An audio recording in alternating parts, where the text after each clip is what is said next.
오늘의 말씀은 요한복음 13장 34절 35절 말씀인데요. 우리 7월달 암송 구절입니다. 같이 한번 읽어보겠습니다. 시작. 새 계명을 너희에게 주노니 서로 사랑하라. 내가 너희를 사랑한 것 같이 너희도 서로 사랑하라. 너희가 서로 사랑하면 이로써 모든 사람이 너희가 내 제자인 줄 알리라. 아멘. 네, 외우시기 바랍니다. 한 30초 드리겠습니다. 30초.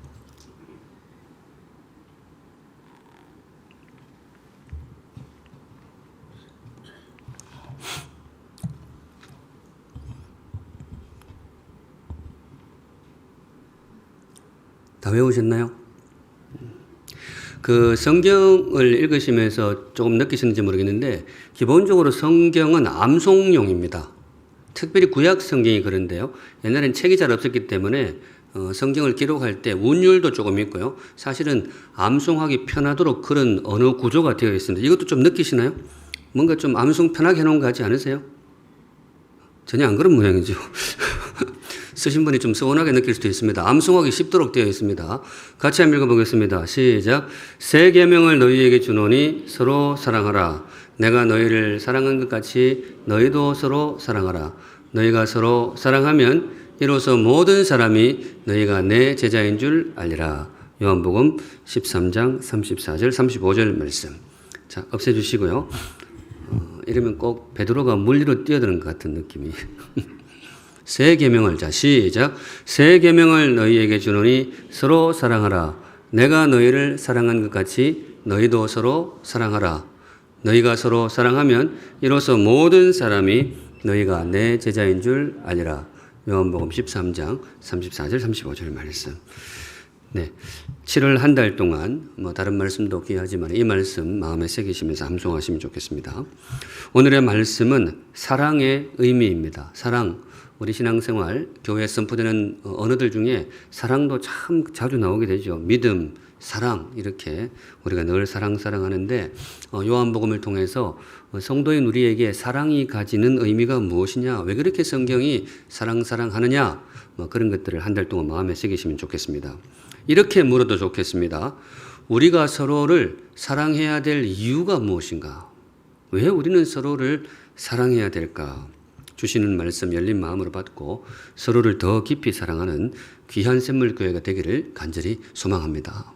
설교단에 오를 때는 이 목표가 한 가지씩 있거든요. 오늘 설교 듣고 성도들이 좀 어떻게 변했으면 좋겠다 이런 그림을 그리고 오는데 오늘은 뭘까요? 이 말씀 듣고 서로를 더 뭐예요? 더 사랑하면 좋겠다. 그런 의미에서 제가 이런 거 잘 안 하는데 오늘은 좀 하겠습니다. 옆에 계신 분하고 우리 서로 사랑합시다 이렇게 한번 해주세요. 네네. 서로 사랑합시다. 이게 서로 사랑합시다 이럴 때 좀 떨떠름하면 안 사랑하는 거예요. 안 사랑하는 거고 이렇게. 네, 오늘 말씀을 쭉 볼 때 사랑이 가지는 의미가 뭐냐, 우리가 왜 서로를 사랑해야 되는가, 우리가 서로를 사랑해야 된다 누누이 들었지만 다시 한번 말씀을 조밀하게 보시면서 어떤 결단의 결의를 다지는 그런 시간이 되시면 좋겠습니다. 들어갑니다. 우선 첫째, 명령입니다. 명령. 성도에게 사랑이 가지는 의미가 뭐냐?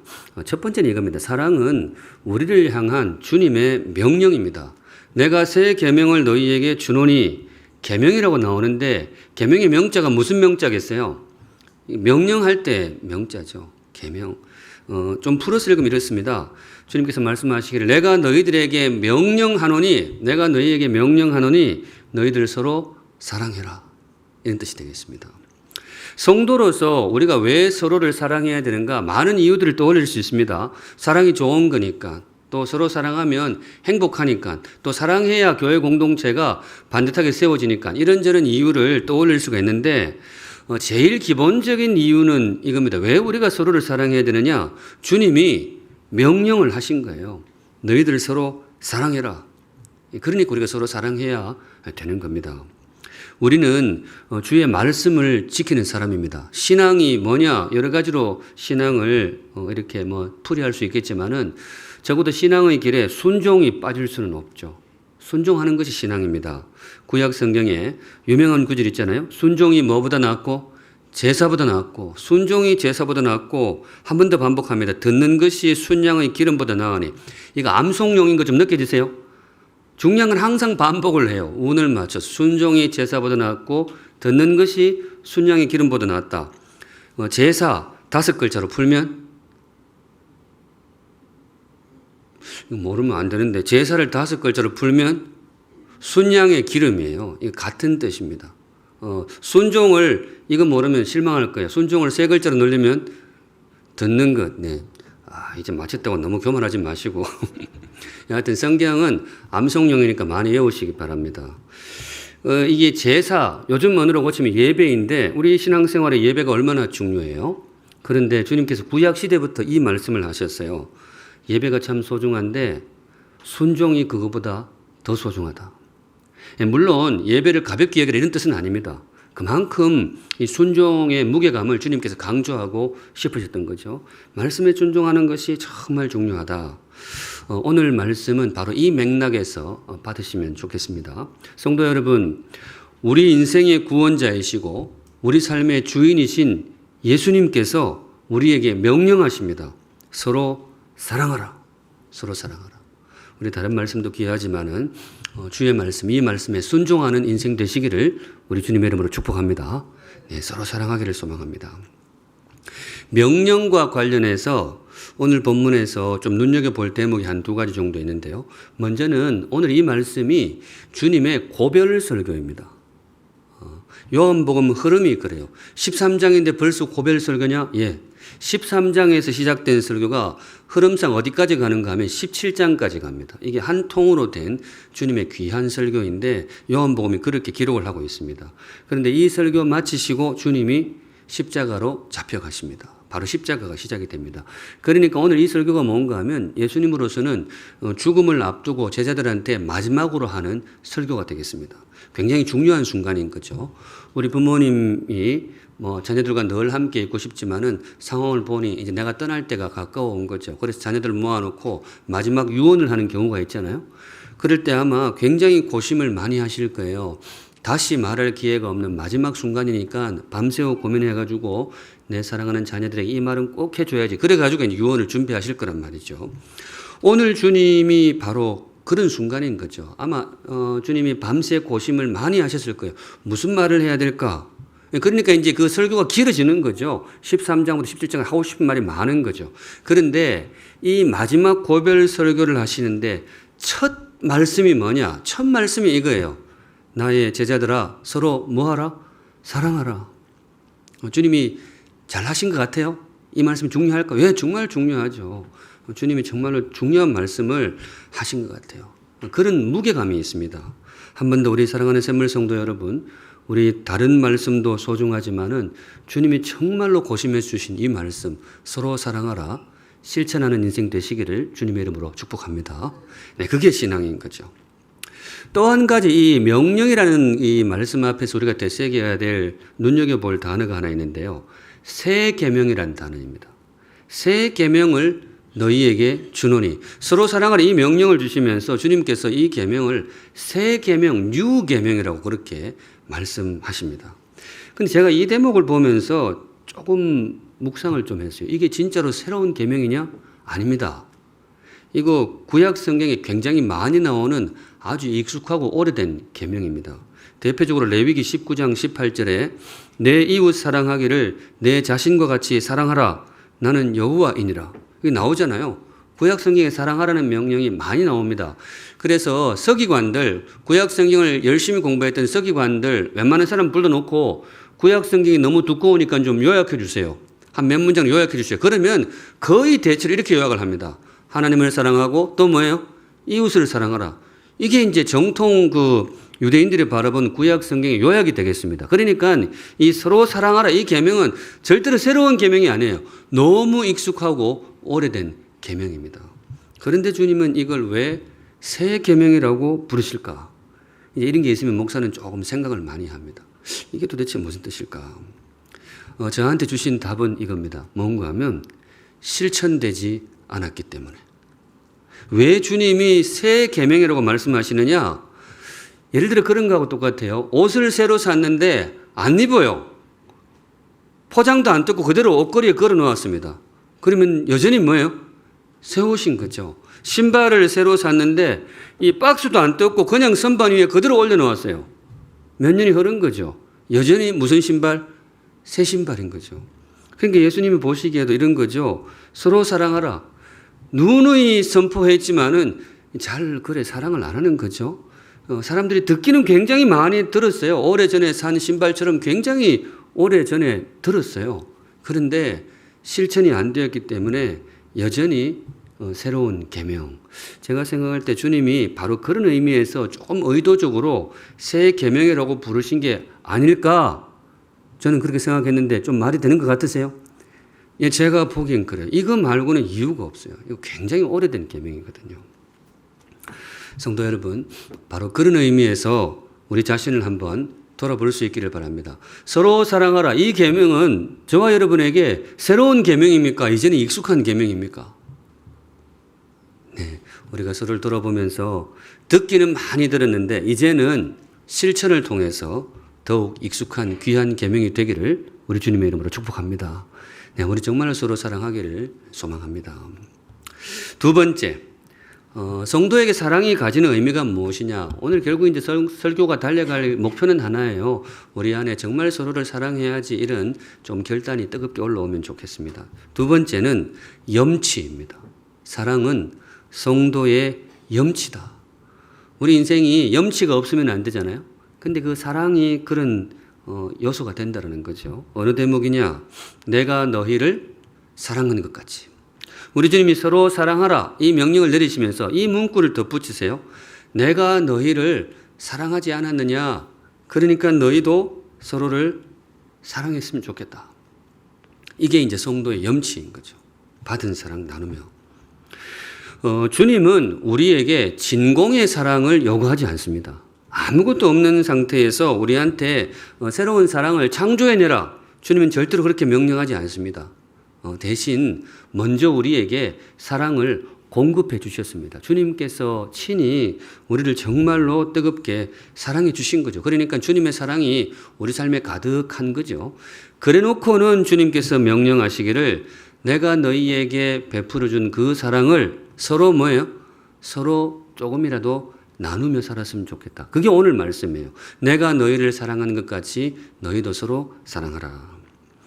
우리 이 맥락에서 그 속담이 하나 있잖아요. 종로에서 뺨 맞고 뭐예요? 한강에서 눈 흘긴다. 이게 맞습니까? 이거 한강에서 뺨 맞은 건가요? 뭐 어느 쪽인지 모르겠 좀 헷갈리는데 한강에서 맞았든 종로에서 맞았든 그건 중요한 것이 아니고 이쪽에서 뺨 맞고 어디 가서 분풀이 하는 거 그게 이제 우리 속담인 거죠.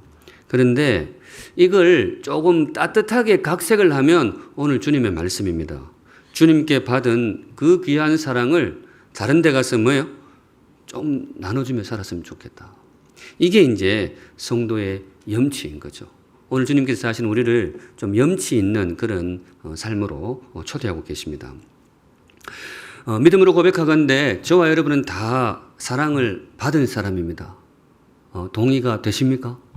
네, 우리가 정말로 믿음으로 받는다면 누구도 예외가 없어요. 우리는 정말로 귀한 주님의 사랑 안에 살고 있습니다. 찬양도 있잖아요. 당신은 사랑받기 위해 태어난 사람, 지금도 그 사랑 받고 있지요. 네, 그 가사가 정말로 우리의 인생을 표현을 하고 있습니다. 물론 이걸 잘 느끼는 사람이 있고 잘 느끼지 못하는 사람도 있습니다. 둔감해서. 그런데 분명한 것은 진실을 말하건대 우리는 우리의 삶에는 우리를 향한 주님의 사랑으로 가득합니다. 그 귀한 사랑이 우리를 둘러싸고 있습니다. 조금 마음에 새기는 의미에서 성경이 소개하는 대표적인 사랑 두 가지를 제가 소개할게요. 하나는 창조의 사랑, 두 번째는 무슨 사랑일까요? 구원의 사랑입니다. 다른 사랑도 많지만은 누구에게나 미치고는 이 귀한 사랑을 한번 마음에 새기시면 좋겠어요. 창조의 사랑. 우리가 지금 하나님의 창조 안에 살고 있죠. 자연 속에, 하나님 만드신 자연 속에 살고 있는데 이 창조를 창조 지우고 다른 말로 이렇게 써도 무방합니다. 우리는 주님의 뭐 안에 살고 있다? 사랑 안에 살고 있다. 네, 그렇게 읽으시면 사실 성경적으로 제일 정확합니다. 왜 그런가 하면요. 이 창조는 하나님의 사랑의 표현이거든요. 창세기 1장에 하나님의 창조 기사가 나오잖아요. 하나님께서 하늘도 만드시고 땅도 만드시고 강도 만드시고 바다도 만드시고 나무도 만들고 과일도 만들고 이렇게 아름다운 세상을 지어가는데 이게 도대체 의미하는 바가 뭐냐? 제가 창세기에 관한 책들을 조금 읽어봤겠죠. 여러 가지로 이걸 풀이하는데 제가 읽었던 최고의 해설은 뭔가 하면 한번 말씀드렸을 거예요. 아기를 곧 낳을 이 배가 부른 산모가 이제 한 달 뒤면 애가 태어나는 거예요.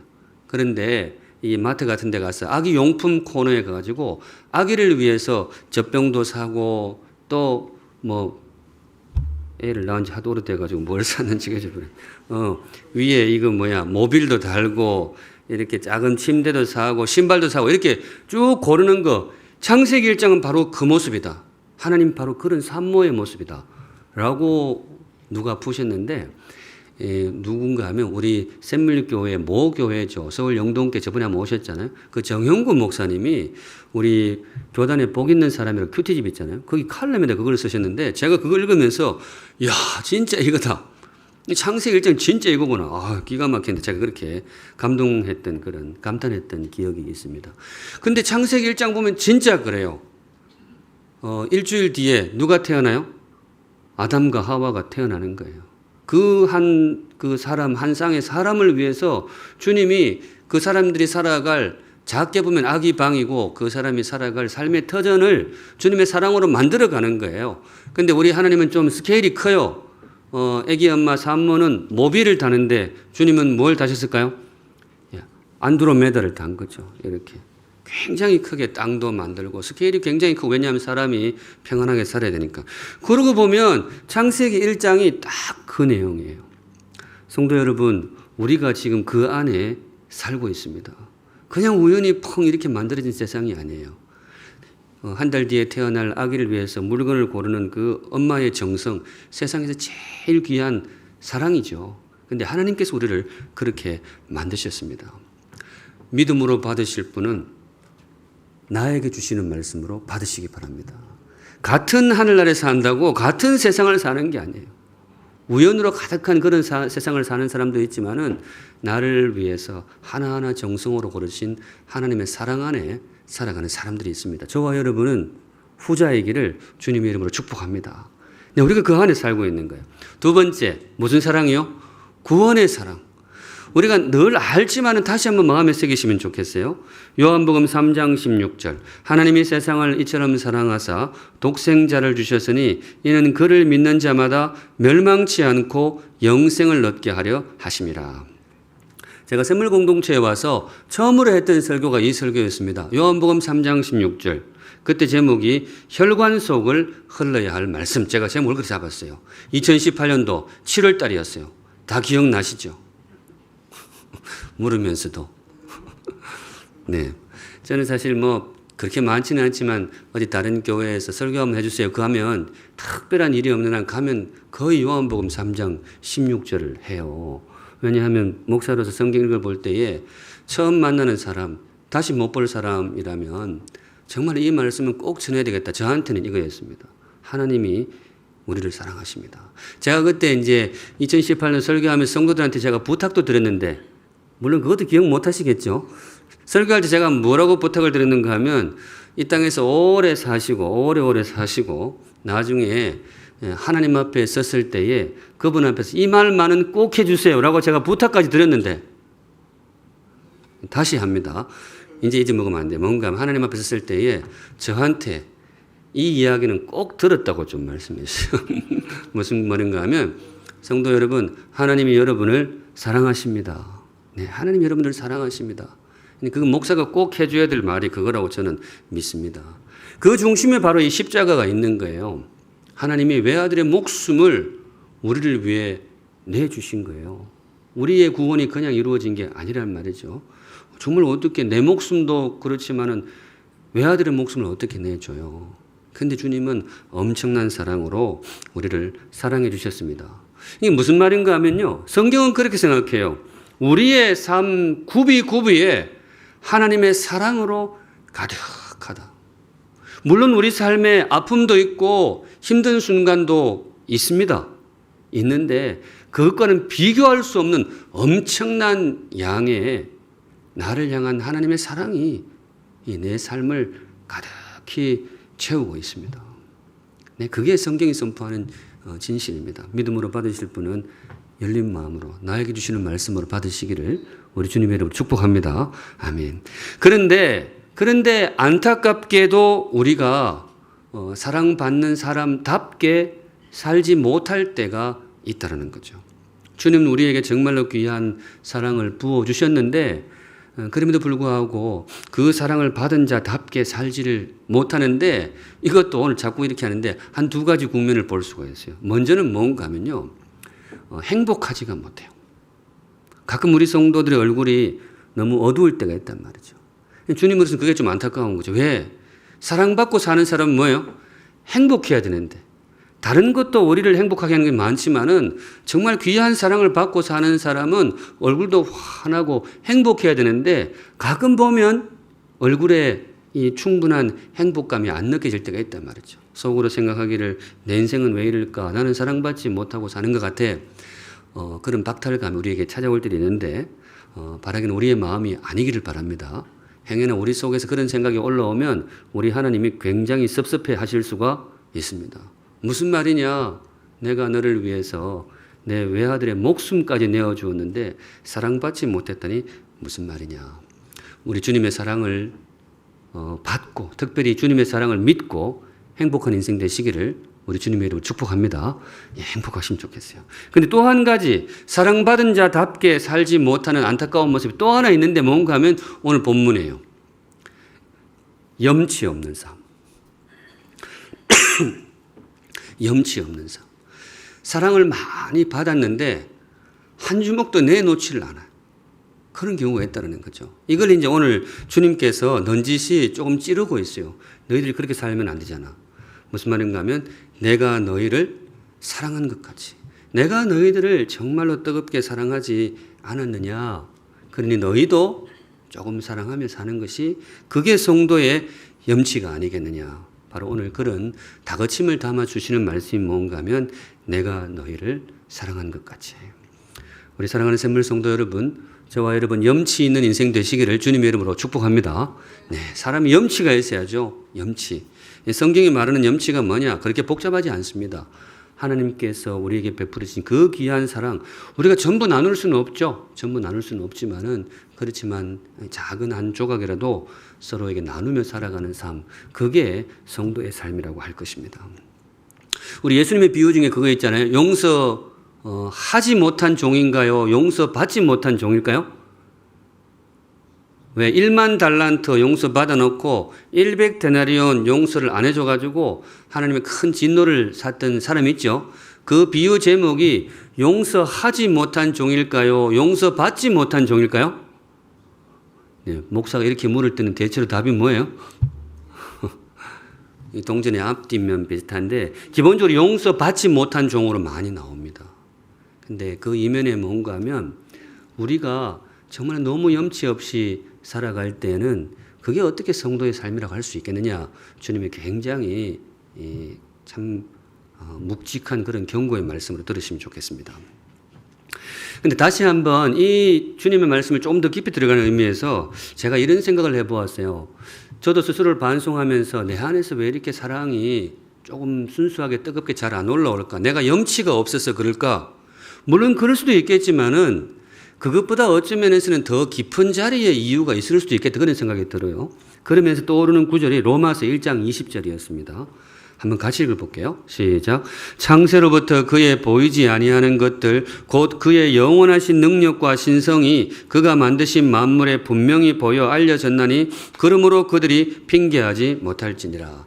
로마서에서 오래전에 이거 우리가 보았습니다만 요즘 성경의 그 말씀은 뭔가 하면 세상을 이렇게 제대로만 바라보면 이 온 우주 만물에 하나님의 뭐가 보인다고요? 그의 영원하신 뭐예요?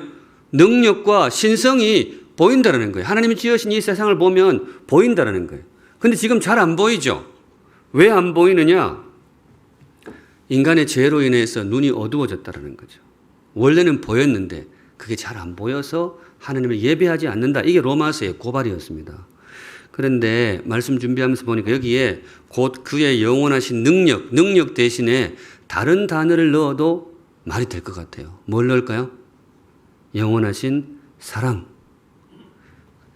제대로만 보면 이 온 우주 만물 그리고 내 삶의 지평 속에 하나님의 사랑을 능히 충분히 우리가 볼 수 있는데 우리의 무딘 그런 상황 때문에 또 특별히 우리의 죄가 우리의 눈을 가려서 하나님의 사랑을 제대로 보지 못한다. 그래서 내가 정말로 주님의 사랑을 받고 사는 사람인 줄을 충분히 깨닫지를 못하는 거죠. 그래서 우리 안에서 사랑이 조금 건조하게 올라오는 것이 아닌가 그런 반성을 하게 됩니다. 그런 의미에서 우리 사랑하는 샘물 성도 여러분, 저와 여러분 눈이 밝은 인생 되시기를 우리 주님의 이름으로 축복합니다. 네, 봐야 되겠죠. 정말 보면 이제 그런 순간들을 우리가 보통 교회에서 은혜 받았다 그렇게 하는 것 같아요. 하나님의 은혜가 임했다. 이게 무슨 말인가 하면 그간 보지 못하던 하나님의 사랑을 우리가 볼 수 있게 된 것이죠. 바로 그런 의미에서 주님의 사랑을 밝히 보는 지혜롭고 눈이 밝은 귀한 인생 되시기를 우리 주님의 이름으로 축복합니다. 아멘.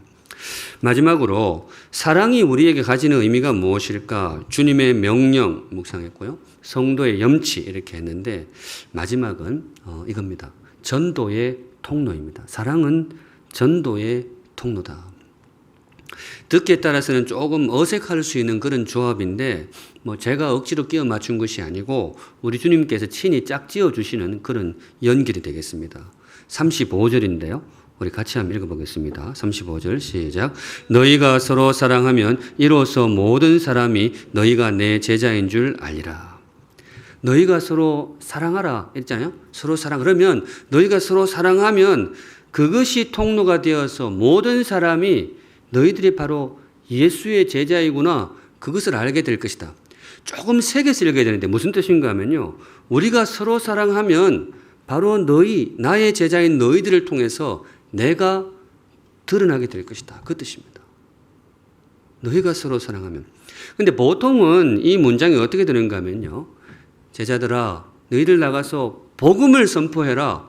복음을 세상에 선포를 해라. 그러면 그 복음을 통해서 모든 사람이 너희가 내 제자인 줄 알 것이다. 다른 말로 그 복음을 통해서 바로 내가 세상에 드러나게 될 것이다. 그게 보통 일반적인 문장입니다. 그죠? 근데 우리 주님은 그 복음 자리에 의도적으로 복음 빼고 뭘 넣으셨어요? 사랑을 넣으셨습니다. 나의 제자들아, 너희들 서로 사랑해라. 그러면 너희들의 그 사랑을 통해서 내가 세상에 드러나게 될 것이다. 우리 예수님의 말씀이 맞는 것 같으세요? 이분 말씀을 앞에 두고 맞니 틀리니 하는 것은 그렇지만은 정말 우리에게 주시는 귀한 말씀으로 받으시면 좋겠습니다. 우리가 서로 진심으로 사랑할 때에 우리를 통해서 예수님이 이 땅에 드러나게 될 것입니다. 교회에 부흥을 소망하는 분들이 많습니다. 교회가 정말로 부흥하고 숫자적으로도 성장하고 그렇게 했으면 좋겠다. 물론 당연히 목사로서 저도 그런 소망이 있습니다. 우리 성도들도 많이들 그렇게 소망을 품을 것입니다. 특별히 다음 세대를 교회의 미래를 염려하시는 분들이 특별히 교회의 부흥을 강하게 소망을 합니다. 우리 샘물도 다음 세대 그러고 있는데 정말로 다음 세대의 교회도 탄탄하게 나갈 수 있기를 간절히 소망합니다. 그렇기 때문에 우리가 지금도 열심히 복음을 선포합니다. 지금 예배 시간에 설교도 하나의 복음 선포란 말이죠. 복음을 선포하고 또 사랑하는 사람들에게 복음을 전하기도 하고 복음 전도 훈련을 통해서 복음을 전하고 교회에 따라서는 VIP 초청 행사를 가지면서 그렇게 복음 전파를 독려하기도 합니다. 지금 교역자들은 그 일정을 짜가고 있는데 내년 봄에 우리 교회도 한번 VIP 초청 행사를 가지려고 합니다. 그렇게 그런 것들을 다 하고 하는 이유가 뭔가 하면 바로 교회가 성장하고 부흥하고 복음이 흘러나가기를 바라기 때문에 그렇습니다. 그런데 오늘 주님은 그 같은 목표가 있는데 조금 생소한 길을 우리에게 소개를 하는 거죠. 뭐냐? 너희가 서로 뭐예요? 서로 사랑해라. 너희가 서로 사랑해라. 그리하면 너희들을 통해서 내가 드러나게 될 것이다. 네. 모든 말씀이 그렇지만은 이 귀하신 지혜로우신 주님의 말씀 우리 마음 깊이 새겨져 있기를 간절히 소망합니다. 네, 우리 샘물교회 정말 서로를 사랑하는 교회 될 수 있기를 우리 주님의 이름으로 축복합니다. 네. 근자에 전도가 잘 안 된다는 말이 많습니다. 예전보다 전도가 잘 안 된다. 보면 정말로 좀 그런 것 같아요. 그런데 어떤 분은 분석하기를 그렇게 말씀하시더라고요. 왜 요 사이에 전도가 좀 잘 안 되느냐? 제일 큰 이유가 뭘까요? 안 해서 그렇다고. 안 해서 그렇다고. 그게 맞는 것 같아요. 안 하니까 그런 거죠. 우리 샘물교회 전도하는 교회가 될 수 있기를 간절히 소망합니다. 그런데 전도를 해도 잘 안 되는 경우도 분명히 많은 것 같아요. 예전보다 사람들이 복음을 향해서, 교회를 향해서, 믿음을 향해 마음을 잘 열지 않는 경우가 들어 있습니다. 많은 이유가 있겠죠. 교회의 부끄러움이 드러나기도 하고, 그런 어떤 분은 매스컴의 영향이 그렇게 하기도 하는데 일정 부분 그런 부분도 있긴 있는 것 같아요. 그런데 바로 이 대목에서 오늘은 우리 주님의 음성에 좀 많이 귀를 기울이시면 좋겠습니다. 너희가 서로 뭐예요? 서로 사랑해라. 그리하면 너희가 내 제자인 줄 알 것이다. 우리 시대 교회에 부족한 것은 어떤 면에서는 진리가 아니고 교회 안에 분명히 구원의 진리가 있죠. 예수 복음이 분명히 있습니다. 이것이 흘러갑니다. 그런데 세상이 특별히 길 잃은 영혼들이 복음을 향해서 마음을 잘 열지 못하는 이유는 어떤 면에서는 그 복음을 흘려보내는 교회가 조금 차갑기 때문이 아닌가. 성도의 눈빛이 조금 차갑기 때문이 아닌가. 우리 주님께서 그 대목을 지적을 하시는 것 같아요. 너희가 서로 정말로 서로 사랑을 해라. 그리하면 그 사랑을 통해서 나 예수가 이 땅에 드러나게 될 것이다. 교회의 역사를 보면 실제로 그렇습니다. 초대 교회에서 이제 복음이 뜨겁게 전해질 때 어떤 분들은 그렇게 봐요. 병고침의 기적 때문에 복음이 힘있게 뻗어나갔다. 물론 병고침의 기적이 분명히 일정 부분 한몫했을 것입니다. 그런데 성경을 찬찬해 보면요. 병고침의 기적보다 더 놀라운 기적이 초대교회에 일어납니다. 무슨 기적인가 하면 사랑의 기적입니다. 정말로 교회가 한 가족처럼 서로를 아끼고 돕고 사랑하며 그런 공동체를 이루어가는 거죠. 로마 사회는 단 한 번도 보지 못한 따뜻한 공동체가 출현을 한 거죠. 사실은 거기에 로마가 무너집니다. 거기에서 로마가 문을 열게 됩니다. 어떤 다른 교회 역사적으로 그래요. 병고침과 이런 짜릿한 기적을 통해서 교회가 성장하는 경우가 있습니다. 그런데 그런 교회가 오래 가지 못합니다. 짜릿한 것 같지만요. 그것이 항구적으로 교회 역사에 힘 있는 발판이 되지는 못합니다. 정말로 힘있게 예수님이 드러나고 아름다운 교회가 세워지는 기초는 항상 이거였습니다. 삶의 변화, 사랑의 기적이었습니다. 지금도 주님은 바로 그 자리에 역사하시는 줄로 믿습니다. 제가 이제 우리 샘물교회를 돌아보니까 참 이런 면에서도 귀한 걸음을 걸어오신 것 같아요. 교회가 서로를 사랑하고 특별히 교회 여러 사역 가운데 긍휼 사역이라 그럽니다마는 사랑을 담은 그런 사역들도 열심히 해오신 것 같아요. 참 귀한 걸음을 걸어오셨는데 앞으로도 우리가 정말로 서로를 사랑하고 주님의 사랑을 나눌 때에 이것이 통로가 되어서 예수님이 드러나는 복음의 통로가 될 줄로 믿습니다. 네, 오늘 여기까지 보겠습니다. 오늘 주님께서 우리에게 주신 말씀 사랑의 의미. 설교할 때는 이제 톤을 정하게 되는데요. 오늘은 제가 특별하게 소리를 막 지르고 그러지 않았죠.